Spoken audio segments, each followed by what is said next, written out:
خلیفہ کے ہم ہیں خلیفہ ہمارا، وہ دل ہے ہمارا آقا ہمارا، ہمارا ہمارا خلیفہ ہمارا، وہ دل ہے ہمارا آقا ہمارا، وہ دل ہے ہمارا آقا ہمارا۔ Assalamu alaikum and welcome to another episode of This Week with Huzoor. Today we are honored to present highlights of two virtual mulaqats with Hazrat Khifatul Masih, may Allah be his helper, that took place last weekend. We start with Saturday's mulaqat, in which beloved Huzoor met with members of Majlis Atfal al-Ahmadiyya Germany, followed by beloved Huzoor's meeting with members of the Majlis-e-Amla of Lajna Imaila USA the following day. Over 1,000 members of Atfal al-Ahmadiyya Germany, all gathered at the MyMart Club in Mannheim, were blessed with the chance to have a virtual mulaqat with Hazrat Khifatul Masih V, may Allah be his helper, on Saturday. Early in the meeting, Huzoor referred to the rain that took place at the National Khuddam Ijtima in Germany the previous weekend. اچھا، یہ آج کے ان کو آپ نے hall میں بٹھایا ہوا ہے، بارش کا ایک تجربہ جو خدام کے ساتھ کر لیا آپ نے، ہیں؟ جی حضور۔ ویسے تو ماشاءاللہ یہ بھی مجاہد ہیں سارے، ہیں؟ وہ بدری صحابہ کا ذکر ہو رہا ہے آج کل، تو وہ تو جب آندھی بھی آئی اور بارش بھی ہو گئی وہاں، لیکن وہ 13-14 سال کے لڑکے ہی تھے نا جو انہوں نے وہاں لائم بھی رہے، تو یہ بھی ہمارے اطفال بھی ماشاءاللہ مجاہد ہی ہیں سارے، فکر نہ کرو انشاءاللہ ضرور۔ لیکن اچھا ہوا ہے ان کو اندر بٹھا دیا، یہ مطلب نہیں کہ بارش میں جا کے بٹھا دو، ہیں؟ اچھا، اور کتنے اطفال یہاں بیٹھے ہیں اس وقت؟ حضور اس وقت 1040 اطفال ہیں۔ 1040 ہیں، بڑا فکر رکھا ہوا ہے، پر یہ 40 کی کیا حکمت ہے؟ حضور جتنا یہاں پر اس ہال میں اجازت تھی جس اعتبار سے وہ کیپیسٹی تھی۔ اچھا، فاصلہ دیا ہو، یہاں ابھی بھی وہ جو سوشل ڈسٹینس ہے اس کو قائم رکھا ہوا ہے حکومت نے؟ جی حضور، اس صوبے کے اندر جو قوانین ہیں اس کے مطابق جن کے ٹیسٹ ہوئے ہیں ان کے لیے لازمی نہیں ہے، لیکن ہم نے کچھ نہ کچھ اس اعتبار سے کیا ہے۔ 1.5 میٹر نہیں ہے، کم فاصلہ ہے، لیکن کچھ فاصلہ رکھا ہوا ہے۔ اچھا کیا، رکھنا چاہیے فاصلہ، ہمیں تو احتیاط ہی کرنی چاہیے۔ ابھی پتہ نہیں کیا ہوتا ہے آگے، یہ لوگ ابھی ریلیکس کر گئے ہیں اور کچھ پتہ نہیں دوبارہ فلیئر اپ ہو جائے۔ چلو اللہ فضل فرمائے۔ ویسے اچھا، آپ سوال کرو۔ پیارے حضور، جرمنی میں 12 سال سے بڑے بچوں کو کرونا ویکسین لگوانے کی اجازت ہے۔ کچھ ایکسپرٹس کا کہنا ہے کہ یہ لگوانا چاہیے، لیکن کچھ کہتے ہیں کہ اس کی ضرورت نہیں ہے، تو آپ کی اس والے سے کیا ہدایت ہے؟ اچھی اگر لگاتی ہے گورنمنٹ تو لگا لینا چاہیے، کوئی حرج نہیں، اچھی بات ہے، کیا پروٹیکشن ہی ہے، اس کا نقصان تو ابھی تک جو میں نے ریسرچ کی ہے، کروائی ہے، مختلف احمدی جو ہمارے اس فیلڈ کے اسپیشلسٹ ہیں ان سے بھی پتہ کروایا ہے، انہوں نے بھی ریسرچ کی ہے، پڑھے لکھے لوگوں نے، ڈاکٹروں نے، ساروں سے، امریکہ سے لے کے یہاں تک، تو ساروں کا یہ خیال ہے کہ کوئی حرج نہیں کروانے میں، اور جو لوگ بتاتے ہیں نا کہ یہ نقصانات ہیں، وہ ملینز میں ایک کہیں ہوتا ہے، کوئی ایسا نہیں ہے کہ نارمل کیس میں ہر ایک میں اس طرح ہو جائے، تو وہ تو رسک تو ملینز میں ایک تو رسک ہر جگہ ہی ہوتا ہے، ٹھیک ہے؟ اس لیے اگر لگاتے ہیں تو لگوا لینے میں کوئی حرج نہیں ہے، میرا خیال ہے۔ جزاک اللہ۔ پیارے حضور، میرا سوال ہے کہ آپ نئے پیدا ہونے والے بچوں کے نام کیسے سلیکٹ کرتے ہیں؟ بچوں کے نام تو جب مجھے اللہ تعالیٰ نے اس منصب پہ فائز کیا تو میں نے دیکھا خلیفۃ المسیح رابع نے ایک فائل بنائی ہوئی تھی، اس میں بچوں کے نام تھے، اور وہ اس میں سے سلیکٹ کیا کرتے تھے، جو آتے تھے تو ان میں سے سلیکٹ کر کے بچوں کو بتا دیا کرتے تھے۔ پھر میں نے بھی اس کو بھی جاری رکھا اور اس میں مزید نام بھی ایڈ کروائے اور کچھ اور ہیں، اس کو اور مزید اپڈیٹ کیا، کچھ نئے نئے نام میرے ذہن میں آئے وہ بھی رکھے بیچ میں، تو ایک فائل بنا لی ہے، جب میں خود کرتا ہوں تو اس کو دیکھ کے فائل دیکھ کے تو پھر بچوں کے نام رکھ دیتا ہوں اور بتا دیتا ہوں. کوشش یہ ہوتی ہے کہ جو ماں باپ کے نام ہیں ان سے ملتے جلتے نام ہی ہوں زیادہ, لیکن بعض دفعہ دوسرے نام بھی رکھے جاتے ہیں. ٹھیک ہے, جی جزاک اللہ. تمہارا نام کس نے رکھا تھا؟ حضور آپ سے ہی آیا تھا. بس پھر جاذب بن جاؤ. جاذب کیا ہوتا ہے؟ جذب کرنے والا. ہاں, ابزارو کرنے والا. بس اللہ تعالیٰ کی محبت کو جذب کرو, اللہ کے رسول کی محبت کو جذب کرو اور نیکیاں بجا لاؤ, تبھی تمہارے نام کا صحیح پتہ لگے گا. ٹھیک ہے, جزاک اللہ. چلو. One Tifl asked Huzoor Anwar, may Allah be his helper, about the purpose of the worship of God. اللہ تعالیٰ نے انسان کو بنایا کہ اس کی عبادت کرو, اور ساتھ ہی اللہ تعالیٰ نے تمہیں بتایا طریقہ عبادت کا. ٹھیک ہے, اور بتایا کہ میں نے انسان کو پیدا کیا ہے, تمہیں بہت ساری کوالٹیز کے ساتھ پیدا کیا ہے. اللہ تعالیٰ نے بہت سارے جانور بنائے ہیں, مخلوق بنائی ہے. انسان بھی تو ایک جانوروں میں سے جانور ہے نا, لیکن سوشل اینیمل کہتے ہیں اس کو. ٹھیک ہے, اور لیکن جو بھی اللہ تعالیٰ نے چلائی, سب سے اشرف, سب سے بہتر جو مخلوق بنائی وہ انسان کو بنایا. ٹھیک ہے, پھر اللہ تعالیٰ نے انسان کو عقل دی, دماغ دیا, سوچ دی, جس سے وہ نئی نئی ایجادیں بھی کر سکتا ہے. اس لیے دیکھ لو تم لوگ آج کل, کبھی تم جہازوں کی ایجادیں کرتے ہو, کبھی نئی نئی کاروں قسموں کی ایجادیں کرتے ہو, کئی کمپیوٹر کی ایجادیں کرتے ہو, نئے فونوں کی ایجادیں کرتے ہو, نئے نئے ایپس نکال لیتے ہو, نئی نئی گیمز نکال لیتے ہو ہیں. یہ ساری ایجادیں اللہ تعالیٰ نے دماغ دیا ہے نا, اس لیے کرتے ہو نا. تو اللہ میاں نے کہا کہ تمہیں میں نے سب سے بہترین جب بنایا ہے تو میری شکر گزاری بھی کرو, شکر ادا کرو میرا کہ میں نے تمہیں سب سے بہتر بنایا اور تمہیں دماغ دیا جس سے تم مختلف قسم کے کام کر سکتے ہو, اور جو باقی مخلوق ہے اس کو اپنے انڈر کر سکتے ہو, اپنے ماتحت کر سکتے ہو. ٹھیک ہے, اور اس لیے شکر گزاری کا طریقہ اللہ تعالیٰ نے بتایا کہ تم میری عبادت کرو, میرا شکر ادا کرو. اور شکر ادا کرنے کے لیے اللہ تعالیٰ نے مختلف جو نبی بھیجے ان میں مختلف, ہر زمانے میں عبادتوں کے مختلف طریقے تھے. حضرت صلی اللہ علیہ وسلم کو جب بھیجا تو اللہ تعالیٰ نے آپ کے ذریعے سے ہمیں نمازوں کا حکم دیا, اور پہلے فرمایا کہ یہ 5 نمازیں, وہ لمبی حدیث ہے کہ پہلے کتنی تھیں, اس سے پہلے آہستہ کم ہوتی 5 ہو گئیں, لیکن بہرحال 5 نمازیں ہم پر فرض کر دیں تاکہ ہم اللہ تعالیٰ کا شکر گزار بنیں. اور جب ہم اللہ کا شکر گزار بنیں گے تو اللہ فرماتا ہے کہ ایک تو تمہیں میں نے جو عقل اور سمجھ دی تھی اور ایک خوبصورت انسان بنایا تھا, اور ساروں سے بڑھ کے اپنی مخلوق میں سب سے بڑھ کے بنایا تھا, اس کی شکر گزاری کے طور پہ جب تم میری عبادت کرتے ہو, میرے حکموں کو مانتے ہو, تو میں تم پر اور بھی فضل کروں گا اور بھی تمہیں نوازوں گا. اللہ تعالیٰ دوسروں کو بھی دیتا ہے, دوسرے لوگ بھی جو محنت کرتے ہیں, کام کرتے ہیں, چاہے وہ اللہ کی عبادت نہ بھی کریں, ان کو بھی اللہ میاں دیتا ہے.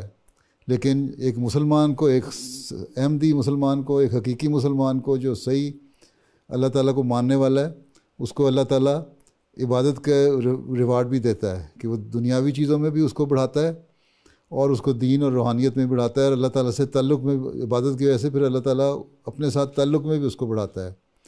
پھر اس کا ایک اللہ سے ایک خاص تعلق اور پیار پیدا ہو جاتا ہے, اور وہ پھر ہر بات اللہ کے کہنے کے مطابق کرتا ہے. پھر اس سے بڑھ کر اللہ تعالیٰ کہتا ہے کہ یہ زندگی جو ہے یہ تو عارضی زندگی ہے دنیا کی, تم زیادہ سے زیادہ 70 80 90 100 سال زندہ رہ لو گے, اکثریت اتنا ہی ہوتی ہے نا. اس کے بعد جو ہمیشہ رہنے والی زندگی ہے وہاں میں تمہیں پھر اس کا ریوارڈ بھی دوں گا اس عبادت کرنے کا. ٹھیک ہے, تو اللہ تعالیٰ ایک نیک آدمی کو جو اس کی عبادت کرنے والا ہے اس دنیا میں بھی نوازتا ہے, سب کچھ دیتا ہے, اور جو شکر گزاری کرنے کی وجہ سے اس کو پھر, اور عبادت کرنے کی وجہ سے اس کو پھر اگلے جہان میں بھی نوازتا ہے, جبکہ باقیوں کو نہیں, یہ نہیں ملے گا. ٹھیک ہے, اس لیے ہم اللہ کی عبادت کرتے ہیں. ٹھیک ہو گئی یا ابھی کچھ رہ گیا سوال؟ سمجھ آ گئی؟ چلو ٹھیک ہے. میرا سوال ہے کہ جو ہم صدقہ دیتے ہیں اس سے ہمیں کیا فائدہ ہوتا ہے؟ ہمیں کیا فائدہ ہوتا ہے؟